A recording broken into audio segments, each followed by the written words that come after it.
Estaba este señor que se llama Eliezer, su esposa Débora y su hijo llamado Bención, y entre ellos tres en su casa comenzaron a hablar el idioma hebreo y a escribirlo también. Es decir, una minúscula familia son como el germen para rescatar un idioma que al momento 1881, tenía cientos y cientos de años como una lengua totalmente muerta.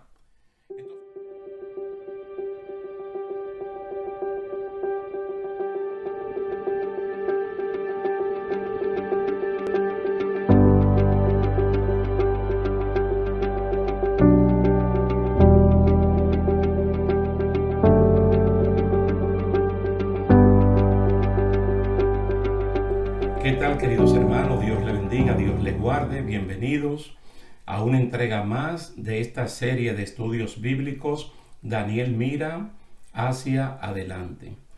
Hicimos un alto cuando terminamos el capítulo 10 para explicar algo de Ezequiel 37, algo que tiene que ver mucho con el retorno y la reunificación de Israel, para que uno no vaya a confundir lo que es el fin del reinado babilónico y el retorno de los judíos a Judá y a Benjamín.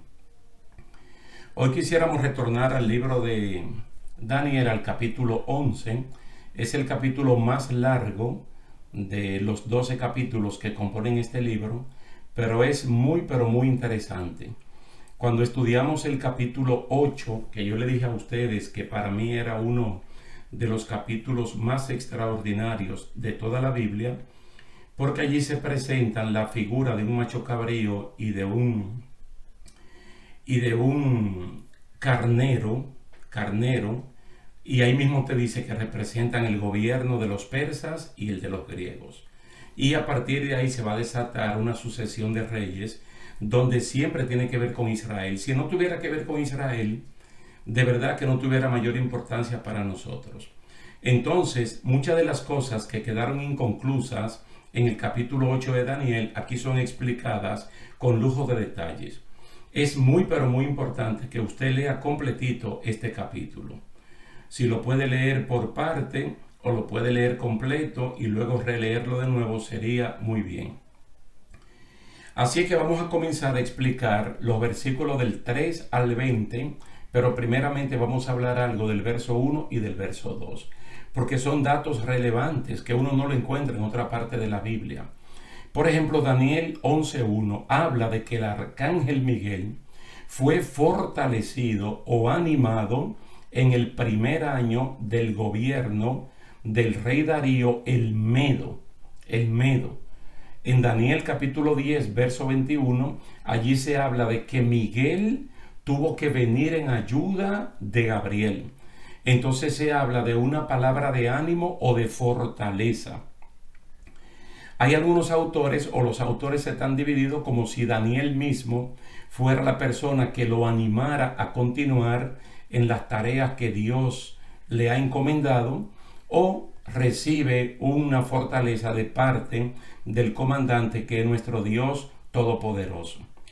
Pero es muy importante que uno vea eso, hermano, porque estamos hablando de seres que formamos parte del mismo equipo. Como en Apocalipsis vimos 2 veces que el ángel que trajo la revelación a Juan le dijo: adora a Dios, porque tú y yo somos consiervos.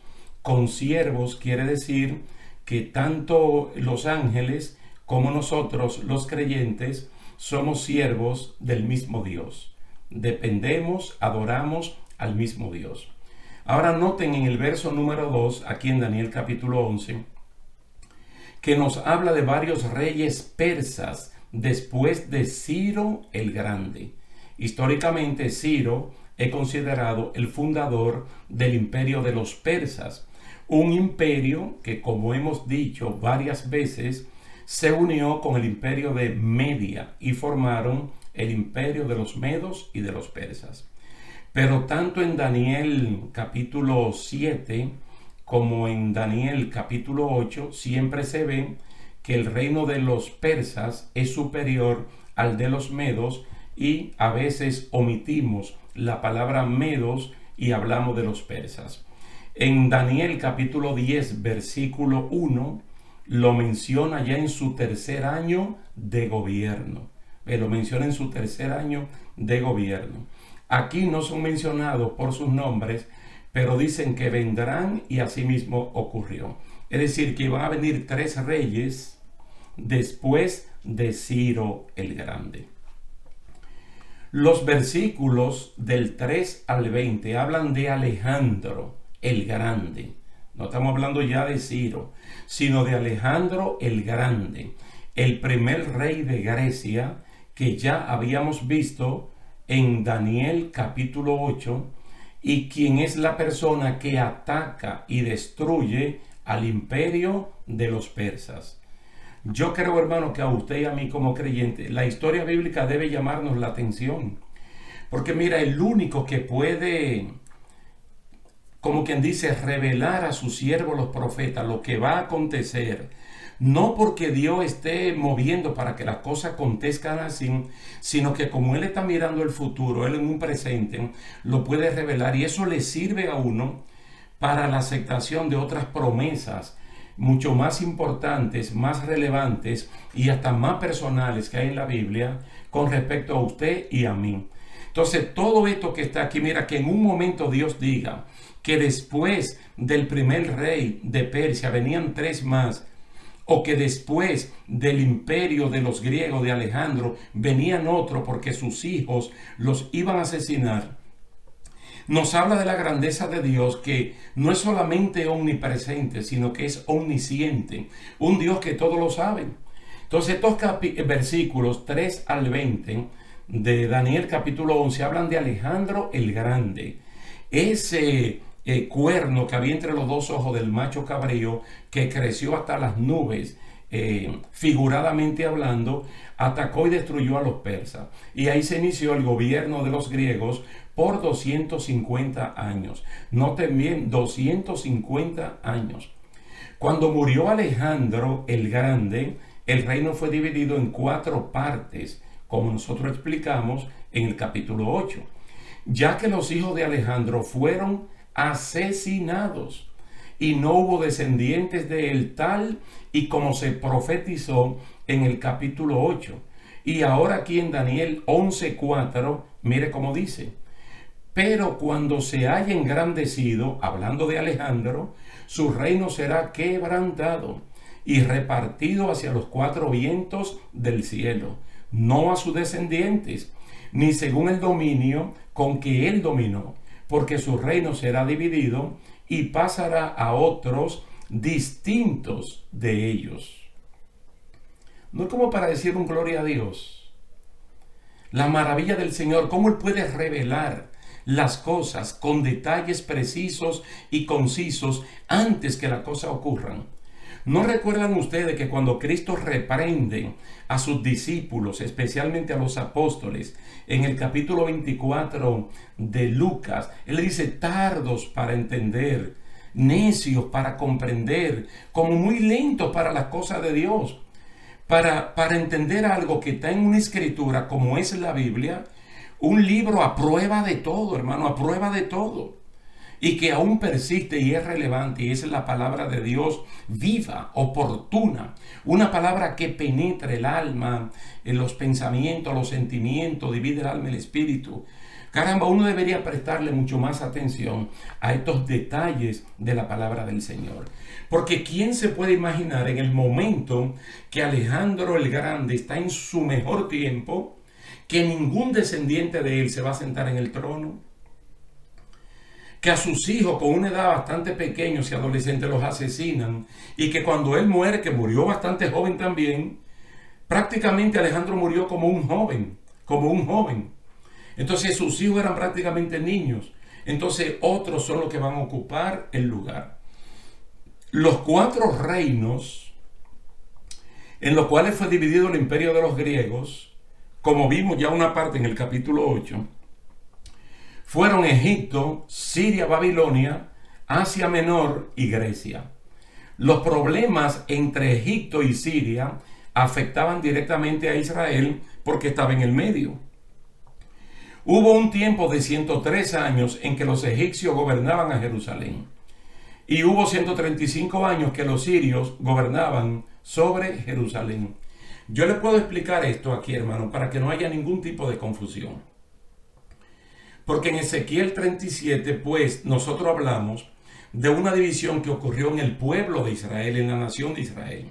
Ella misma, como una nación pequeña, se dividió en reino del norte y reino del sur. En el reino del norte 10 tribus, en el reino del sur 10. Pero estamos hablando de Israel, la nación como tal. Ahora aquí vamos a hablar del reino del sur de Israel, que es Egipto. Y el reino al norte de Israel, que es Siria. Quiere decir que Israel está en el medio. Y como estos dos reinos, sur y norte, que es el título del capítulo 11 de Daniel, están en constante lucha, ¿quién siente los efectos directos? Israel, que está en el medio. Por eso vemos 103 años de dominio de los egipcios, 135 años de dominio de los sirios sobre Israel. Entonces, porque están en el medio. Por eso se le llama a uno reino del sur y al otro se le llama reino del norte. Todas esas luchas, batallas y negociaciones aparecen hasta el versículo 20.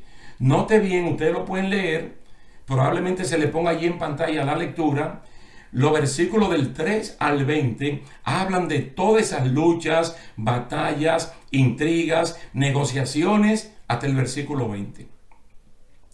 Al leer esto con detenimiento, un ejercicio por ver las luchas y las batallas entre el reino del norte y el reino del sur, Israel está en el medio y es el que paga prácticamente las consecuencias. Yo no sé si ustedes, bueno, de alguna manera u otra, o en película, en lo que sea, uno siempre ve esos convenios entre reino y reino que incluso intercambian hijos e hijas en matrimonio para buscar alianzas, expansiones, para evitar guerra. Todo eso se da allí y ustedes lo pueden leer detenidamente. Ahora bien, desde los versículos 21 al 35 nos va a hablar de un personaje que es el que a nosotros nos interesa. Y está tanto aquí en Daniel capítulo 11 como también en Daniel capítulo 8. Y nosotros allí vimos una parte. Verso 21 al 35 nos habla de Antíoco Epífanes IV. Antíoco Epífanes es la figura que a nosotros nos interesa, porque es una especie de anticristo pequeño. Es una especie de bestia en miniatura. Él es una muestra regional de lo que globalmente será el anticristo o la bestia. Vamos a ver entonces, en base a estos versículos 21 al 35, algunas secuencias de lo que tiene que ver con la vida de él. Número 1, sube al poder. ¿Cómo él sube al poder? Está en los versículos 21 al 24. ¿Cómo dice? Y le sucederá en su lugar un hombre despreciable, al cual no darán la honra del reino, pero vendrá sin aviso y tomará el reino con halagos. Las fuerzas enemigas serán barridas delante de él como con inundación de aguas. Serán del todo destruidos junto con el príncipe del pacto. Y después del pacto con él engañará y subirá y saldrá vencedor con poca gente.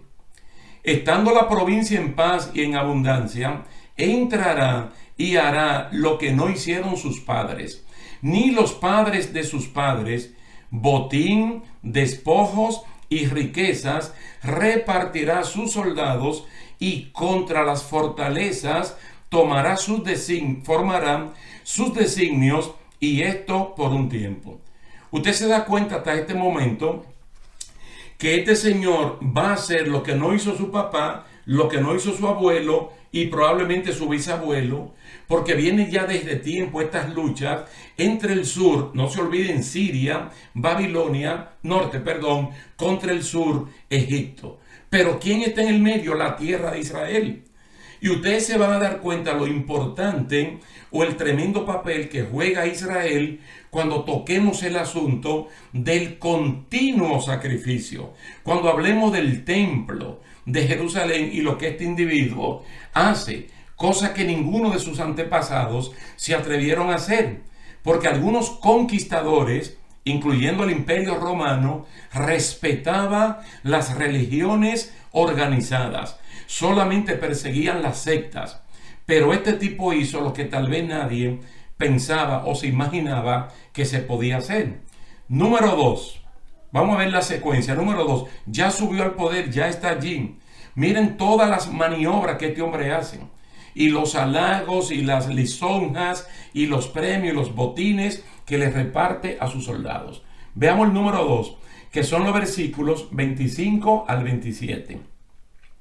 Guerra contra el sur, porque Antíoco Epífanes viene de la Unión Babilonia-Siria, de la división del imperio griego. Guerra contra el sur, y despertará sus fuerzas y su ardor contra el rey del sur con gran ejército. Y el rey del sur se empeñará en la guerra con grande y muy fuerte ejército, mas no prevalecerá, porque le harán traición. Aún los que coman de sus manjares le quebrantarán, y su ejército será destruido, y caerán muchos muertos.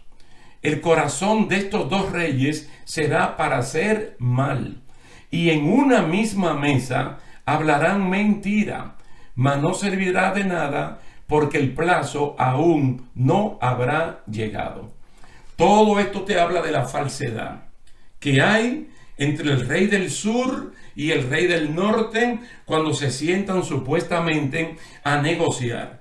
Pero en el corazón del rey del norte hay un plan, y es para atacar al reino del sur. Si el reino del sur en ese momento está dominando la parte de Palestina donde está Israel, entonces también el pueblo de Israel va a pagar la consecuencia. Y a ese es el punto que vamos a llegar. Número 3.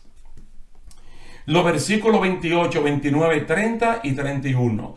Odio y desprecio contra Israel.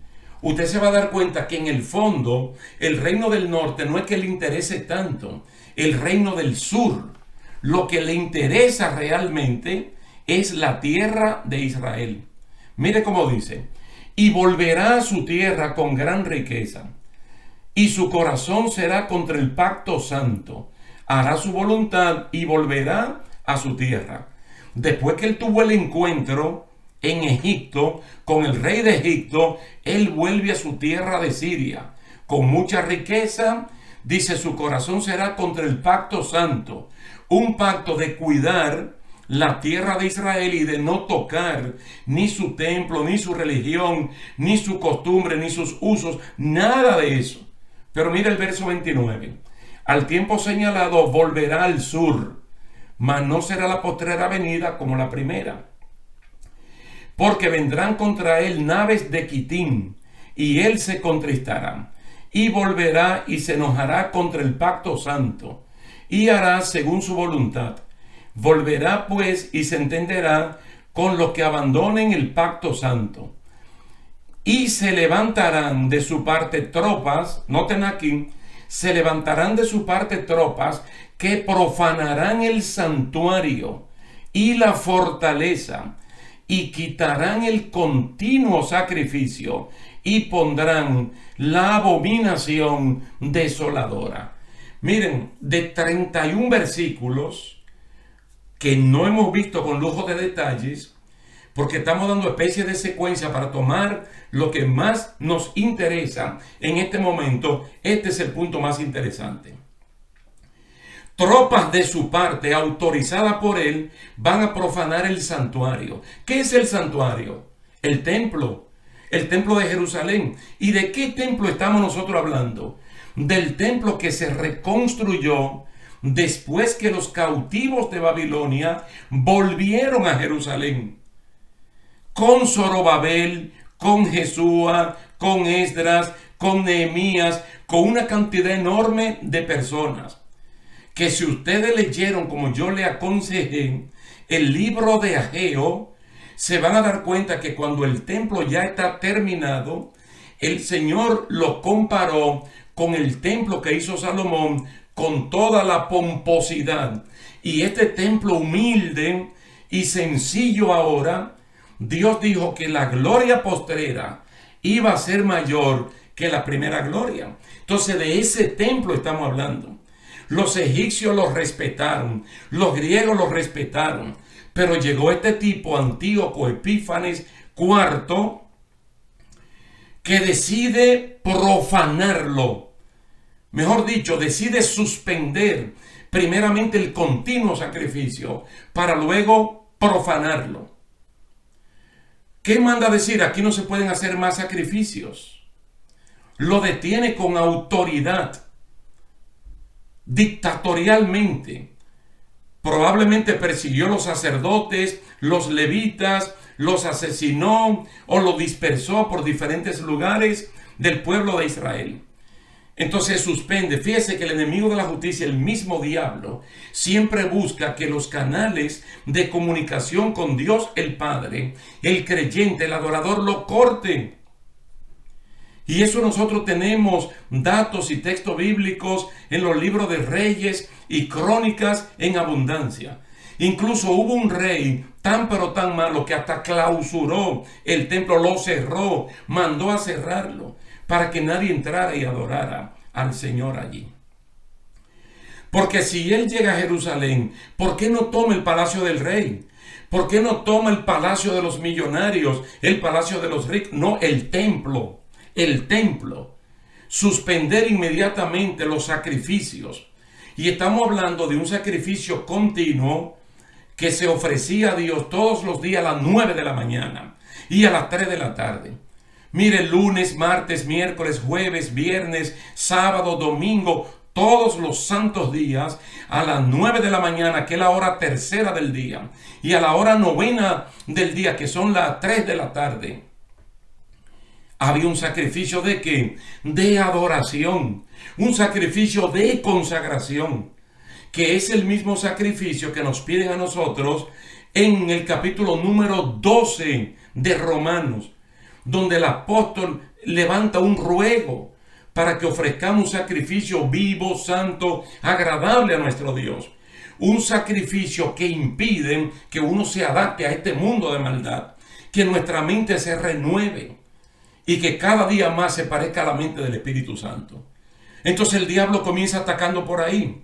¿Qué tiene que hacer un creyente de este tiempo para guardar eso y mantener siempre una actitud de sacrificio a Dios? Ponerse el yelmo de la salvación, el casco protector que guarda, hermano, el cerebro completo, el asiento de los pensamientos, para que nuestra mente se vaya renovando, pero en Cristo, no adaptándose a la cosa del mundo. Entonces por allí comienza este tipo a atacar. Hay que ver todos los años que habían pasado desde que Ciro el Grande decretó que todo judío de buen corazón volviera a su tierra y que reedificaran el templo de Dios y que adoraran y sacrificaran. Y él mismo hizo un aporte de dinero. Incluso Esdras capítulo 8 habla también de un aporte que el rey del turno hizo para mandarlo para la restauración del templo de Dios. Entonces eso duró muchos años, hasta que ahora este Antíoco Epífanes primero detiene el continuo sacrificio y luego va a profanarlo con la abominación desoladora. ¿Sabe cuál fue? Mató una puerca, una cerda, en el mismo altar, y colocó allí una estatua de él. Entonces a partir de ahí eso comienza a llamarse abominación desoladora. Yo creo que muchos de ustedes mantienen la secuencia de lo que venimos estudiando en el libro de Apocalipsis, en el discurso escatológico de Cristo de Mateo capítulo 24. Tú sabes que hay personas que no quieren entender porque no se dejan llevar de las Sagradas Escrituras, que nos habla de una escatología por eventos, pero no por fechas. Entonces, ¿qué debe ocurrir en este tiempo y qué debe ocurrir en tal tiempo? Jesucristo dijo, cuando vean la abominación desoladora de la cual habló el profeta Daniel, y hay un paréntesis allí que dice, el que lee entienda, está hablando de este versículo. Está hablando de Daniel capítulo 11, versículo 31 y seguro de Daniel capítulo 8, donde también se habla del continuo sacrificio. Dice, ¿qué va a ocurrir ahí? La abominación desoladora. Se sienta. ¿Quién es la abominación desoladora? El mismo anticristo en persona. Cuando él se siente, ¿qué va a ocurrir? Que Dios comenzará a derramar los juicios que se llaman la gran tribulación. Comienzan a sonar trompetas y luego Dios a derramar las copas de la ira postrera. Eso va a ocurrir. Pero mire la importancia, mire la relevancia que esto tiene para nosotros. Algo que hace tanto tiempo fue profetizado y Antíoco lo practicó, pero en una escala regional. Luego el anticristo lo va a hacer en una escala global. El diablo, el Señor lo reprenda, como acostumbramos a decir. Eso es lo que quiere, que todo creyente se enfríe y no ofrezca el sacrificio continuo que en la mente, en el corazón y con la boca debe dar para Dios. ¿Para qué? Para entonces entronar en el corazón del creyente una abominación desoladora. Comienza ese ex creyente a sentir y a padecer por cosas del mundo, a cantar canciones mundanas, a vivir cosas del mundo, no practicar la santidad, y termina como dice el apóstol Pedro, que la persona vuelve como un puerco lavado a revolcarse en el lodo, lo echa todo a perder. Entonces nosotros tenemos que tener mucho cuidado cuando estamos estudiando la palabra del Señor y entender cosas que parcialmente se han cumplido, pero que proféticamente falta un cumplimiento total de cosas históricas, reales, evidentes, palpables, visibles, tocables, que van a ocurrir, pero con una aplicación espiritual. Con una aplicación espiritual. Porque nosotros vamos a ver que a partir del versículo 32, hay un pueblo que reacciona y hay un pueblo que se deja seducir. Veamos primero el pueblo que se deja seducir. Versículo 32. Los apóstatas son seducidos con simpatía, con adulaciones, que aquí se le llama lisonjas. Con lisonjas seducirá a quienes, a los violadores del pacto. ¿De cuál pacto? Un pacto de que el templo de Dios tiene que estar disponible, abierto los 7 días de la semana y ofrecer un sacrificio. Entonces él conquista personas judías para que estén de acuerdo con las tropas de Antíoco y suspendan eso. ¿Qué le pasa a esta gente? Que le dan premios, le dan dinero, lo adulan, todo ese tipo de cosas. Pero hay un pueblo que responde a Dios. Siempre hay un remanente que le responde a Dios. Dice, los creyentes de ese tiempo se esfuerzan y actúan.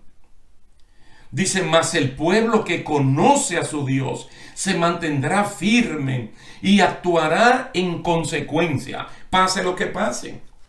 Lo que el Señor nos dice a usted y a mí en el libro de Apocalipsis es que le seamos fieles hasta la muerte. La Biblia habla en una congregación de que su testigo fiel, llamado Antipas, fue muerto. Dice, y aún así el remanente no se amedrentó, no se descarrió, no se enfrió, no se entibió, se mantuvo fiel. Aquí la gran mayoría se descarrían, pero los creyentes de ese tiempo, judíos creyentes, se esfuerzan, actúan, conocen a Dios, se mantienen firmes y actúan en consecuencia. Dios siempre tiene un remanente. Dios siempre tiene un Noé y su familia. Dios siempre tiene un Elías y tiene 7,000. Bendito sea el nombre del Señor. Cuando Elías pensaba que solo quedaba él, Dios le dijo, no, mijito. ¿Tú crees que tú eres el número 1? No, tú eres el 7,001. Elías creía que él era el primero en la fila, mas sin embargo era el último. Dice, yo tengo 7,000 que no han doblado rodillas ante Baal, que no se han descarriado, que se han mantenido fieles. Todo esto es el capítulo 11, verso 32 al 35. La reacción de los judíos. Un grupo de apóstatas reniega y aceptan las tropas de Antíoco por lisonjas. Personas de ese tiempo que se venden y creyentes de hoy que se venden, especialmente a los políticos. ¿Qué hacen ellos? Miren, su labor de instruir este grupo, muchos mueren. Los sabios del pueblo instruirán a muchos, mas por algunos días caerán a espada y a fuego, y al destierro y al despojo. Históricamente esta persona, ¿sabe quiénes fueron? Los macabeos. No están allí con este nombre, pero históricamente ellos resistieron hasta el final. Entonces estamos hablando de un grupo de personas que, mire, que el que conoce a Dios, es que el que conoce a Dios da su vida por esta causa. Y el que da su vida por esta causa, aún perdiéndola, la va a encontrar. Pero aquel conservador que la quiere preservar para quedar bien con el mundo y mal con Dios, termina perdiendo su vida. Se convierte en un Acán, como habla Josué, un desobediente que oyó claramente cuando Dios dijo que no tocaran esas cosas. Él la codició, la tocó, se robó eso, lo llevó a su casa, hizo con su esposa y con sus hijos una asociación de malhechores y finalmente, mira, perdió lo que se robó, perdió lo que no se robó y perdió la vida. Usted no va a seguir ese camino. Nosotros vamos a tomar el mensaje de Esmirna. Sé fiel hasta la muerte y yo te daré la corona de la vida. Si hay algo grande y bueno en esta vida, ¿sabe cómo se llama? El Evangelio. En el Evangelio, en el mundo no hay nada mejor que el Evangelio. Si hubiera algo mejor que el Evangelio, nos pasamos para allá. Por eso Cristo dijo que el que se avergüence de mí en este mundo malo, perverso, adúltero, yo también me voy a avergonzar de él. Pero delante de cosas buenas, los ángeles de Dios. Aleluya. Hasta aquí, mire, hasta este versículo 35 se ha cumplido al pie de la letra lo profetizado. Se ha cumplido todo lo que se profetizó en el capítulo 8 y parte aquí del 11. Hay un primer cumplimiento. Este entramado político, religioso, derivado de las luchas de los gobiernos de los persas y los griegos, ha sido clarificado por esta revelación. Alabado sea el nombre del Señor. Vamos a dividir a Daniel capítulo 11 en dos partes, y esta primera parte la vamos a dejar hasta aquí, para darle tiempo a ustedes de que puedan leerlo de nuevo, hermanos. No te asustes, se ve muy histórico. Pero lo que pasa es profético histórico, ya porque ya se ha cumplido prácticamente todo. Aunque es una profecía de doble referencia, porque falta un cumplimiento global en la persona del anticristo, que ya Jesucristo lo identificó perfectamente bien, diciendo que él es la abominación desoladora, que ha de sentarse allí en el templo. Y Pablo en 2 de Tesalonicenses, capítulo 2, dice que el anticristo va a suprimir cualquier adoración a cualquier objeto, a cualquier Dios, para que se la den a él. Y él se va a sentar en el templo. Y habla de un periodo de apostasía, pero impresionante, donde muchos creyentes de ese tiempo van a tambalear y van a ceder ante el anticristo y van a dejar al Señor Jesucristo. Lo dejamos hasta aquí. Ya estamos casi terminando lo que teníamos que ver con Daniel, pero bueno, siempre confiando y esperando que esto sea de mucha bendición. Gracias le damos a Dios y muchísimas gracias a ustedes por la atención prestada, y será hasta la próxima. El cuerpo humano. Yo milito con las fortalezas de Dios, las cuales son capaces de destruir fortalezas Mire, de toda soberbia, todo espíritu soberbio que se levanta a humillarlo y llevar cautivo a Cristo, todo pensamiento. Entonces lo que hace el anticristo es que él no depende de su propio poder, sino del poder de Satanás. Por eso es que en 2 de Tesalonicenses, capítulo 2, que es un capítulo recurrente para nosotros, porque es muy escatológico, dice que este tipo viene por obra y gracia de Satanás, con señales, con poderes engañosos. Entonces él va a honrar a ese individuo, que es lo que el diablo siempre ha querido. Usted ve que cuando uno lee el capítulo 1 de la carta a los romanos, ¿qué es lo que nosotros encontramos allí? Que un pueblo que prácticamente conoció a Dios nunca le dio gracias, nunca glorificó a Dios como a Dios.